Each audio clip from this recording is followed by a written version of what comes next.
Hola, soy Rocío Maidana, conductora de Huella Guaraní. Huella Guaraní es un programa de actualidad donde tenemos diferentes referentes sociales que vienen a contarnos y a charlar con nosotros. Vamos a salir los días martes a las 22:30 horas por Canal 22, otra forma de hacer televisión. Acompañanos.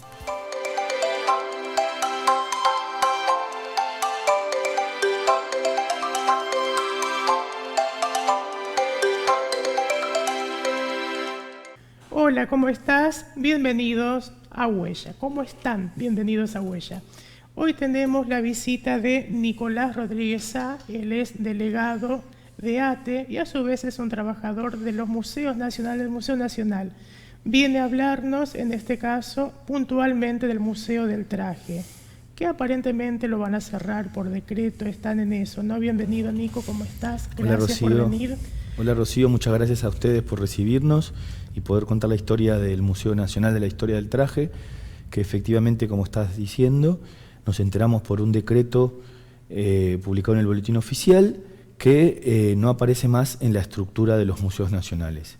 Recordemos que son 26 museos nacionales que pasarían. Solamente no va a estar más el Museo Nacional del Traje o otro museo más también. Por ahora, y en función de la estructura, solamente el único que desaparece es el Museo Nacional de la Historia del Traje. Son más de 50 años de historia y de un momento al otro la gestión de la ministra Petovelo, el secretario de Cultura Cifeli y obviamente del presidente deciden borrar al Museo Nacional de la Historia del Traje, con lo que implica, en vez de abrir museos, en vez de consagrar más espacios para la cultura nacional y para el patrimonio nacional, deciden cerrar un museo. Deciden desaparecer de la estructura de un museo, ¿no? Pasa la motosierra con los museos.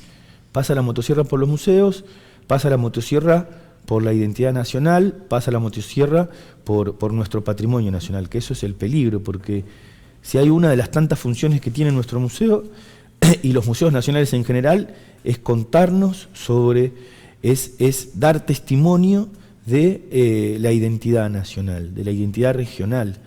La importancia de poder custodiar nuestro patrimonio nacional en general, y en este caso el patrimonio textil y del vestido, para todos nuestros argentinos y los argentinos y las argentinas y todo aquel que quiera visitar los museos nacionales, y sobre todo esto que también veníamos charlando, nosotros tenemos una responsabilidad en la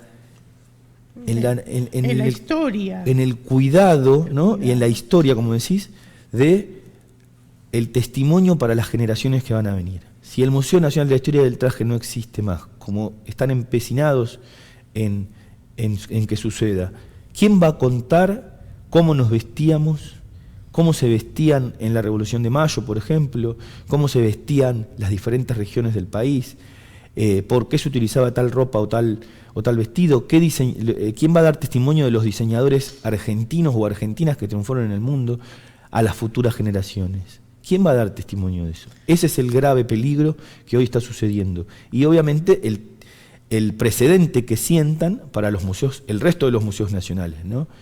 Eso nos parece que está en discusión en este momento, ¿no? Recordemos que el Museo Nacional fue creado en 1972.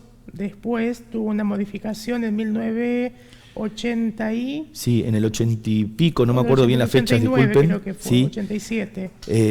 El museo surge como a partir de una colección del Museo Histórico Nacional, que es el museo que está en el Parque Lezama y que tiene, entre otras cosas, custodia nuestra historia como nación. Sí. Surge de una colección muy pequeña de vestidos y de trajes que contenían en su colección.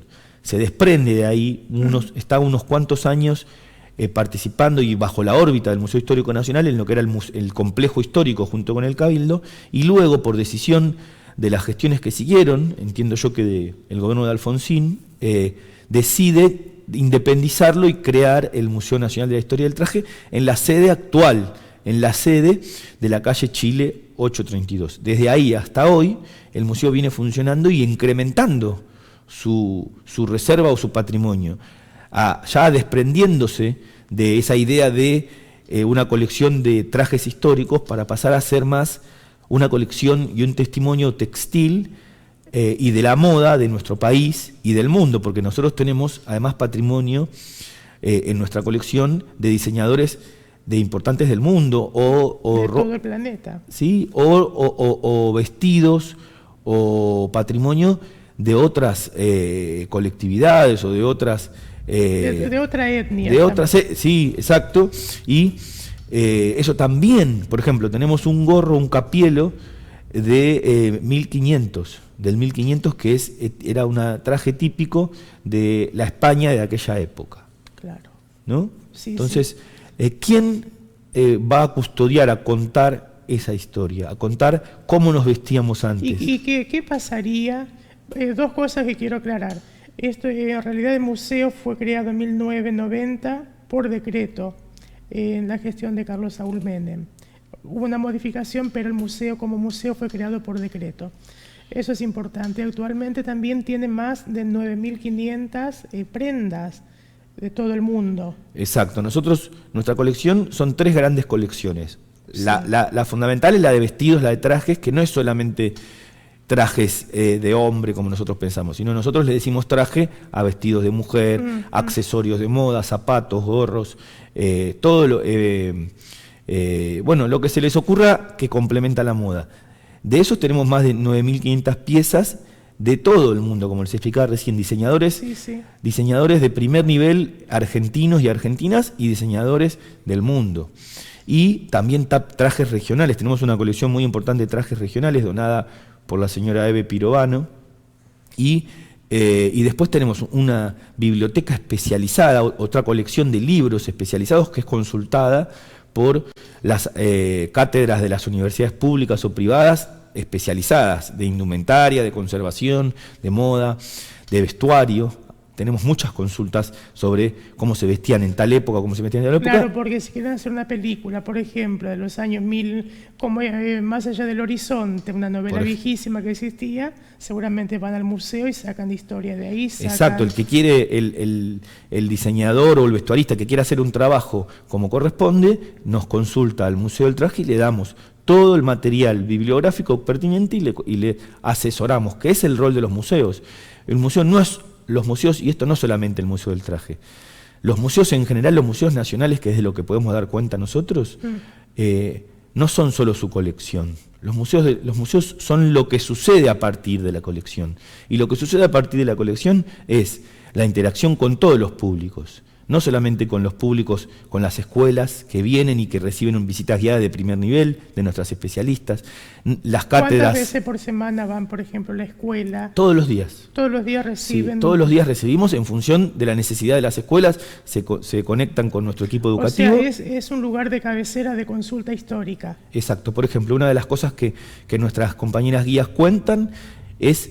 Todos estamos acostumbrados y todas están acostumbradas a que cuando son las fechas patrias, en las escuelas primarias nos hacen vestir a las mujeres como damas antiguas.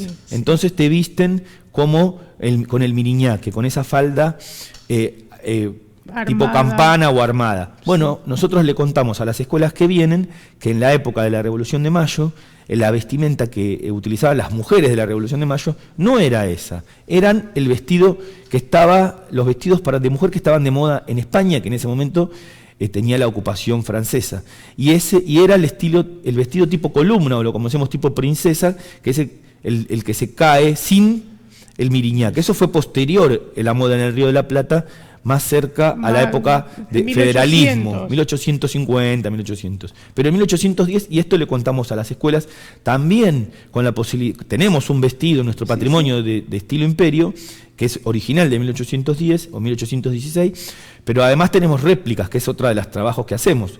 El museo hace réplicas. ¿Y la réplica la hacen ustedes? La hacen especialistas. La hace gente que está en el museo. Compañeras del museo que trabajan para eso y que además tienen una función que es para el resto de los museos. Nos piden otros museos públicos, privados, municipales o nacionales o provinciales, nos piden asesoramiento y si podemos hacer una réplica. Entonces nuestras compañeras que saben del tema luego de combinar quién compra la tela y demás, se hace esa réplica y se la dona, porque nosotros tenemos réplicas además en el museo, que es lo que permitimos, que son didácticas y que pues, se pueden tocar, se pueden poner los que vienen a visitar en el museo. Bueno, me parece muy importante, eso es toda la historia del museo para que la gente sepa lo que hay en el museo. Quiero saber cuántas personas trabajan actualmente en el museo. En el museo somos 29 personas. 29 personas. Exacto. ¿Y en qué posición quedarían ustedes si cierran el museo? ¿Ustedes quedan sin trabajo? ¿Son reacondicionados, reacomodados en otros lugares? En principio se consiguió que pasemos todos a depender del Museo Histórico Nacional. Toda la nómina de los trabajadores en cualquier tipo de modalidad pasa a depender del Museo Histórico Nacional. Eso es muy importante porque se garantiza la continuidad laboral de todos los compañeros y las compañeras. Así como la reserva, ¿no? La reserva también depende ahora del Museo Histórico Nacional. El Museo de Historia del Traje claramente no existe más porque lo borraron. Lo borraron. Nosotros, o sea, ahora pasan a ser 25, ¿podés tomar un poquito de agua? Sí, permiso. 25 museos nacionales. También yo estaba viendo en la página, al menos, que es muy inclusivo, que dan, por ejemplo, recitales. Hay una persona no vidente que estuvo el Día del Amigo dando un recital muy, muy emotivo.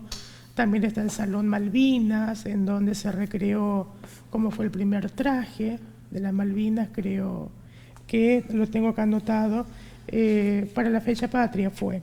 Es importante también remarcar eso, es importante remarcar que también dan talleres de bordado, están dando actualmente, o estuvieron dando. Exacto, nosotros, el museo, bueno, fue cambiando diferentes gestiones, obviamente con el cambio de los gobiernos, nunca a ningún gobierno se le había ocurrido cerrarlo, obviamente, y no nos cabe todavía en la cabeza, y el museo tenía, en un momento, tuvo una línea muy fuerte de formación, sí, en donde se daban diferentes cursos, pero luego eso se cambió el eje, pero sin embargo igual siguen habiendo diferentes talleres, sobre todo los fines de semana, donde se dan a conocer diferentes técnicas, por ejemplo, se borda, el museo, por eso decimos que es mucho más que una colección. El museo es un espacio que permite el encuentro y el conocimiento y la difusión de aquello que a esta gestión le gusta hablar mucho, que es el patrimonio inmaterial. Nosotros, por ejemplo, hace poco tuvimos una muestra sobre ñandutí, que vos conocerás, sí, es una técnica de bordado muy conocida o de tejido en realidad, muy característica de Paraguay. De Paraguay, exacto. Sí, bueno, sí. Ñandutí. Ñandutí. En el museo, más allá de tener o no tener unas prendas confeccionadas con esa técnica, lo importante es conservar la técnica, conservar y permitir que las tejedoras del ñandutí puedan venir a contar por qué la importancia de su técnica y que eso nos habla de la identidad, no solamente del Paraguay, sino además de una parte muy importante de nuestra región. Claro. ¿No? Te hago una pregunta, vamos a la pausa, no me contestes ahora, te hago una pregunta y después volvemos. ¿Cómo crees vos crees que esto es el inicio del ataque hacia los museos nacionales? No me respondas. Vamos a una pausa, ahora venimos con más Huella Guaraní. CTV se renueva en 2024. Ya estamos en Canal 22 haciendo prácticas profesionales, conducción a varias cámaras, operador, luces, sonido y todo para que vos te luzcas. CTV ya es marca registrada. CTV, 18 años, formando profesionales del medio. Ay, Nico, te habías dejado la pregunta de que si vos creías que esto era el inicio de un ataque hacia los museos, hacia los 25 museos que ahora quedan. Mirá, ¿Es Rocío, una prueba piloto? Eso es lo que nosotros también tenemos miedo. Nuestros compañeros de los museos nacionales tienen miedo porque una de nuestras caracterizaciones era que al tener patrimonio estábamos un poco más resguardados que otras instituciones. Porque acá hay una embestida general contra el Estado, ¿no? Está claro que atacaron al Estado y vienen y van a seguir atacando al Estado. En cultura hasta ahora lo que nos había pasado era el Inca, ¿no? Todo el destrozo que están haciendo en el Inca. Pero ahora empezaron por los museos. Nosotros ya veníamos con muchos despidos, pudimos... ¿Cuántos despidos tuvieron ustedes? Nosotros tuvimos alrededor de 300 despidos sumando las diferentes oleadas, ¿no? sobre todo una muy fuerte, apenas llegaron en marzo. Y bueno, pero ahora ya se están metiendo con el patrimonio, con los museos, se están metiendo ya directamente con la decisión que nunca, como yo te contaba recién, había tomado ninguna política, ni el macrismo en su etapa más difícil, más ajustado. Exacto, más cruda, decidió cerrar un museo nacional. ¿Por qué? Porque saben que lo que implican y lo que nosotros custodiamos y nuestro objetivo, lo de los museos nacionales. Entonces, no sabemos si esto puede ser un antecedente o no, pero nosotros vamos a seguir trabajando para que esto no suceda, ¿no? Obviamente. Y sí, creemos que, aunque no lo sea, y obviamente que ahora también confiamos poco en lo que digan las autoridades, ¿no?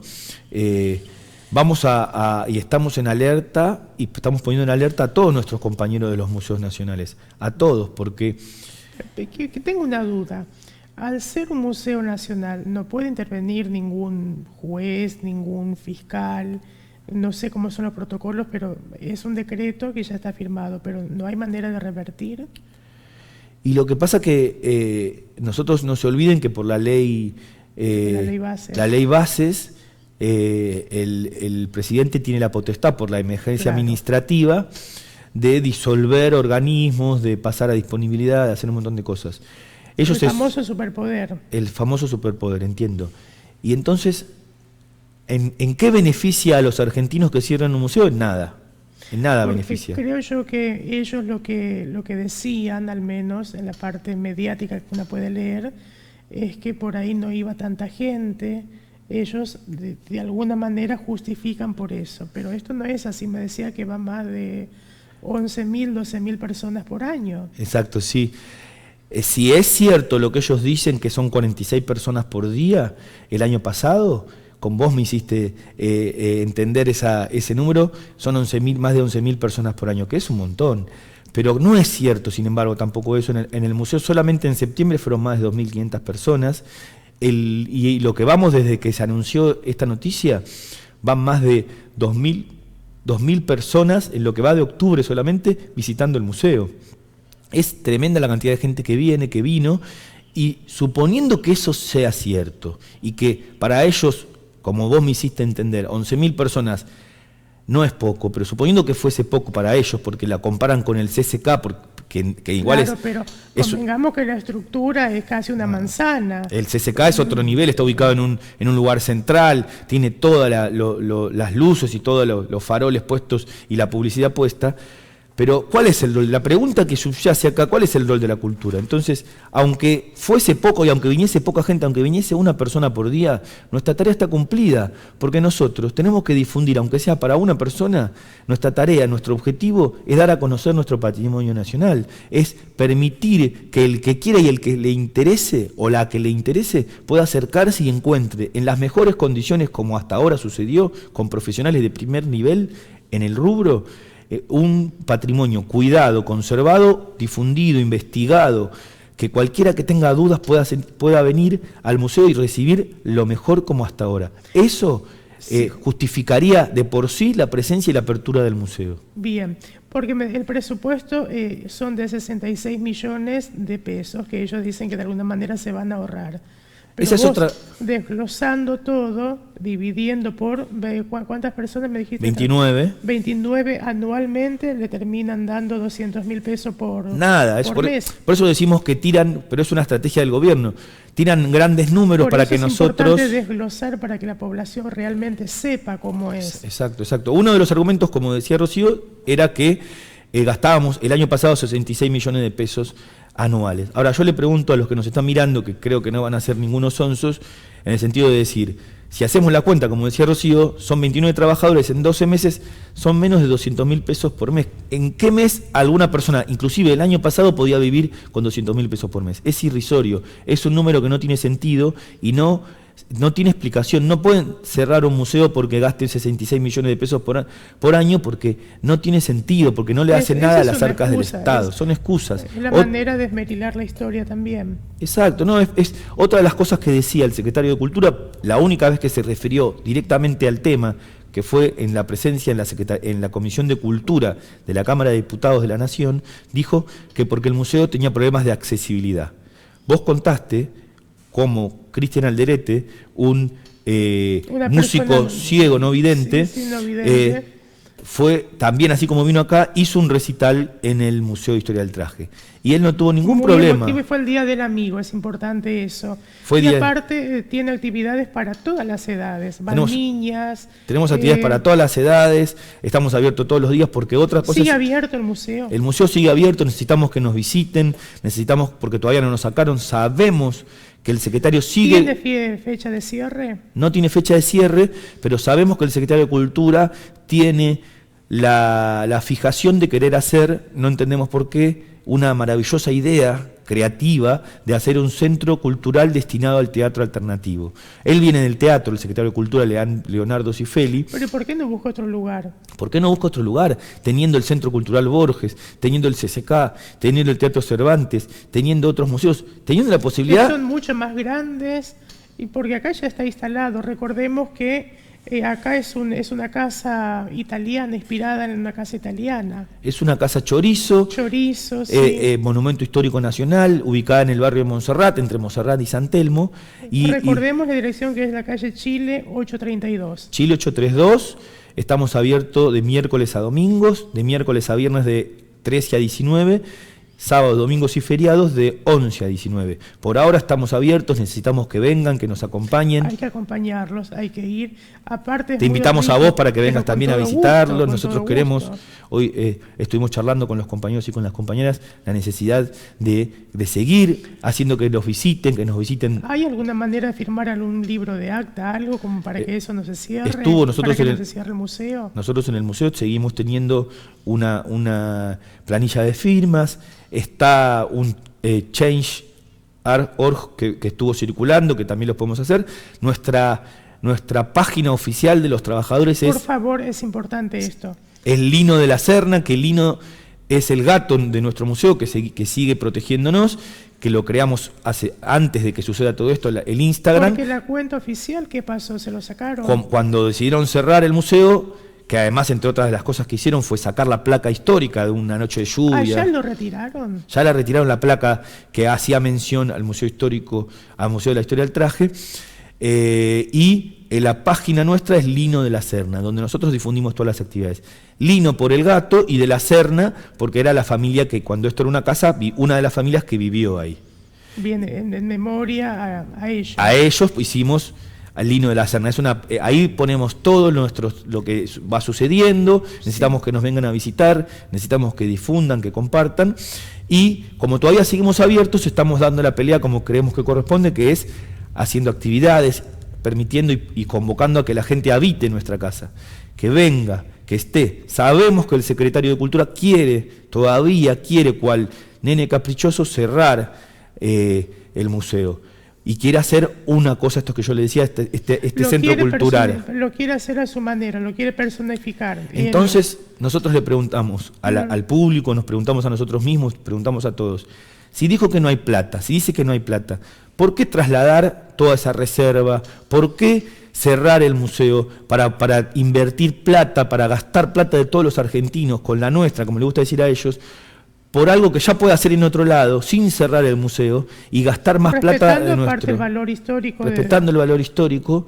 ¿Y por qué esa necesidad de asumir un gasto tan importante que van a hacer, cerrar tanta historia, una inversión fuerte, cuando las primeras cosas que dice siempre nuestro presidente y el secretario de Cultura es que no hay plata, es que no hay plata, es que no hay plata? Entonces, si no hay plata para esto, nosotros preguntamos, ¿es prioridad hacer este nuevo centro cultural del teatro alternativo? Claramente que no es prioridad, no es prioridad para nadie. Es una excusa. Es una excusa, parecería a esta altura que es un capricho de cerrar nuestro Museo Nacional, de gastar plata de todos los argentinos, que se puede gastar en otra cosa, que se puede invertir para de verdad. Te hago una pregunta, sí, ¿y dónde, o sea, hay un lugar, un museo donde puede entrar 9.500 prendas? Es decir, porque ellos dicen, te vamos a sacar todo esto, ok, pero ¿dónde lo van a redistribuir? ¿Hay un lugar específico? No sabemos, no hay. En el Museo Histórico Nacional no entra porque sería el lugar ahora donde debería volver o donde debería ir, porque en Parque Lezama. En el Parque Lezama no entra porque también tiene reservas muy grandes y también están completas. Y sabemos que están buscando lugares, sabemos que siguen con la idea de trasladar todo, pero igual, además, si hubiese un lugar tan grande para toda la reserva, ¿en qué condiciones? ¿Van a hacer la inversión necesaria para que no se perjudique todo el patrimonio nacional? Ahora te hago una pregunta muy personal. A partir de todo esto, ¿ustedes viven con miedo? ¿Tienen miedo?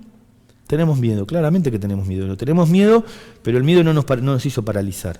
El miedo nos hizo entender que era responsabilidad nuestra dar esta discusión en la sociedad, que es lo que estamos haciendo acá con ustedes, y por eso agradecemos. Permitir que la sociedad entienda que esto es un atropello, que esto no tiene razón, no hay razones, no hay argumentos creíbles, no hay argumentos razonables. No le beneficia la vida a nadie que cierren el Museo de Historia del Traje. Al contrario, somos un poco peores como sociedad, porque no tenemos nadie que nos cuente la historia de nuestro textil, como ya estaba. No queda testimonio. No va a quedar testimonio, no sabemos qué quieren hacer con esto, no tienen un plan. Fue una decisión estrepitosa, fue una decisión improvisada, que entendemos que también habla mucho de la manera de gestionar la cultura y de gestionar el Estado de este gobierno. Bien. Bueno, Nico, yo te quiero agradecer de todo corazón que hayas venido a hablar con nosotros. Estamos a tu disposición, a disposición de las personas, del museo. Si quieren venir a hablar, son bien recibidos. Te agradezco muchísimo. Nos quedó muy claro que esto es un atropello, es un avasallamiento contra la historia, y desde ya lo sumamos, por supuesto, al pedido de que no cierren el Museo Nacional. Bueno, te agradecemos. El último mensaje para la gente y con esto nos despediríamos. Sí, decirles, obviamente que agradecer a Rocío y a todo el canal, y decirles que vengan al museo, que lo habiten, que nos sigan en las redes, Lino de la Serna, y que estén atentos y atentas a todas las actividades que vamos a desarrollar, o que simplemente vengan con su equipo de mate, vengan a estar en el museo, a conocerlo y a difundir lo que necesitamos. La única manera de defendernos es estar en el lugar, dar a conocer y hacer entender que esta es una decisión errada, como tantas otras, pero esta con respecto a las políticas culturales. Así que agradecerte, por favor, a vos, a todo el canal, a todo el equipo. Hemos sido tratados muy bien y bueno, y estamos para esto, y obviamente que también para cualquier problemática relacionada con la cultura, también estamos acá. Así que muchas gracias. Bueno, la calle Chile 832, en el barrio de Montserrat. En el barrio de Montserrat. Bueno, desde ya nos sumamos al cierre del Museo Nacional del Traje. Será hasta la semana que viene, si Dios quiere. Los quiero mucho. Chaucito.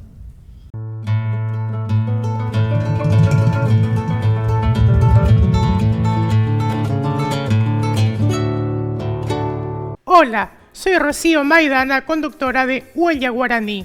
Huella Guaraní es un programa de actualidad donde tenemos diferentes referentes sociales que vienen a contarnos y a charlar con nosotros. Vamos a salir los días martes a las 22:30 horas por Canal 22, otra forma de hacer televisión. Acompáñanos.